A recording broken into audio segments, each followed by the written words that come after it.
ये है मेरा प्यारा खरगोश। इसको बांध के रखा गया है क्योंकि ये भाई साहब अपना पैर में लगा लिए हैं चोट, और जहाँ ये खुलते ही ये हो जाते हैं एग्रेसिव भालू और फिर इधर उधर उधम मचाते हैं। इनकी एक्टिविटीज़ को ब्लॉक करने के लिए हमने इनको चैन से बांधा।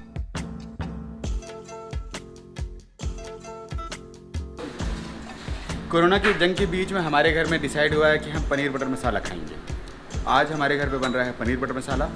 इसकी रेसिपी मैं आपको बहुत अच्छे से दिखा सकता था, लेकिन अब चूँकि मैं किसी चीज़ को टच नहीं कर सकता तो मैं बना भी नहीं सकता।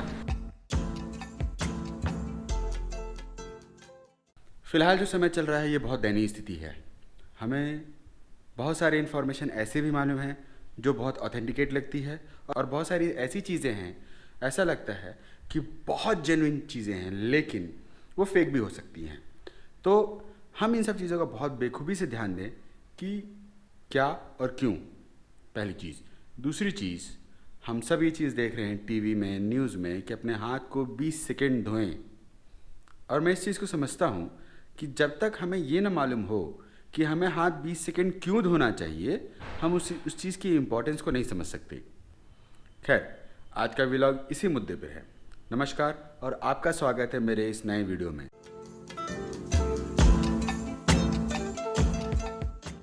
आज के इस व्लॉग में हमें ध्यान देने वाली सिर्फ दो चीज़ें हैं। एक तो वायरस खुद है जिसके बारे में हम बात करने वाले हैं, दूसरा साबुन है जो कि हमारी हेल्प करता है। अब साबुन और सैनिटाइज़र में क्या अंतर है वो मैं आपको बाद में बताऊंगा, लेकिन आज फ़िलहाल हम कोविड को पकड़ते हैं। जो कोविड का जो वायरस होता है उसमें दो हिस्से होते हैं। एक होता है आरएनए, जिसको हम जेनेटिक मटेरियल बोलते हैं, ठीक है। दूसरा है एनवेलप, टेक्निकल भाषा में उसको आप बोल लीजिए मेम्ब्रेन ऑफ प्रोटीन। खैर, हम आम बोलचाल भाषा में आते हैं कि जो वायरस है, जो आरएनए है, वो सेंटर में होता है और वो कवर्ड होता है प्रोटीन से, ठीक है। तो जब तक ये मेम्ब्रेन या आम बोलचाल भाषा में एनवेलप, जब तक ये डिज़ोल्व नहीं होता तब तक हम लोग वायरस, आरएनए तक हम नहीं पहुंच सकते। तो we have to go straight towards the virus. तो हमको उसके लिए वो एनवेलप फाड़ना पड़ेगा। आई मीन टू से वो प्रोटीन लेयर को ब्रेक डाउन करना होगा। तो अब साबुन यहाँ क्या करता है? साबुन में बहुत सारे टाइप्स होते हैं।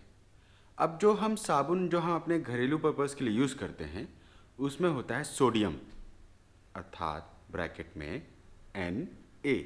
कमेंट में बताइए अगर कुछ गलत होता है तो। कॉमर्स वाला हूँ, अच्छा रिसर्चर हूँ, बस इसीलिए। तो वो जो सोडियम होता है वो प्रोटीन लेयर को ब्रेक डाउन करता है।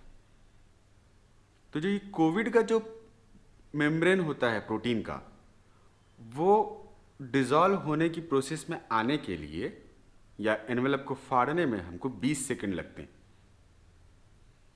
साबुन वायरस को कुछ नहीं करता। साबुन का एकमात्र काम होता है उस एनवेलप को फाड़ के साइड कर देना। और चूंकि जो आरएनए है, अर्थात जो वायरस है, वो खुद में एक बहुत फ्रेजाइल चीज़ होती है, बहुत नाजुक,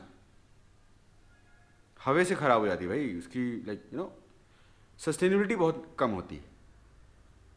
अब हर वायरस का एक प्रोटेक्टिव लेयर होता है। जब साबुन उस प्रोटेक्टिव लेयर को या सोडियम Na उस प्रोटेक्टिव लेयर को जब डिज़ोल्व कर देता है तो वायरस हमारे हाथ से अपने आप निकल जाता है। इसीलिए, सिर्फ इसीलिए, अगर आप लोग कहेंगे तो मैं डायग्राम में चिपका दूंगा, लेकिन इस चीज़ को समझिए और थोड़ा रिसर्च करिएगा कि साबुन से जब भी हम हाथ धोएं, इस चीज़ का बखूबी ध्यान दें कि वो 20 सेकंड से ज़्यादा ही हो, कम मत हो। अब आप घड़ी तो देखेंगे नहीं, तो any one of your favourite song हाथ धोते वक्त उसको गुनगुना लीजिए, गा लीजिए या टाइम पास कर लीजिए, लेकिन 20 सेकंड का क्लॉज कभी भी किसी भी कीमत पे इग्नोर ना करें। और सैनिटाइज़र का इस्तेमाल आप तब करें जब आप हाथ धोने की स्थिति में नहीं हैं। बस आज का ये छोटा सा व्लॉग हम यहीं समाप्त करते हैं। तो अगली बार जब भी आप हाथ धोएं इस चीज़ का बखूबी ध्यान दें कि 20 से 19 ना हो, 35 चलेगा। टिल देन आप सभी अपना ख्याल रखें। अगर आपको मेरा ये छोटा सा वीडियो पसंद आया हो तो ज़रूर लाइक करें। अगर आपने सब्सक्राइब नहीं किया है तो अच्छा लगे तो सब्सक्राइब करना, नहीं तो कोई बात नहीं, शेयर तो कर ही लेना भाई, क्योंकि बहुत ज़्यादा इम्पॉर्टेंट चीज़ है ये। Take care.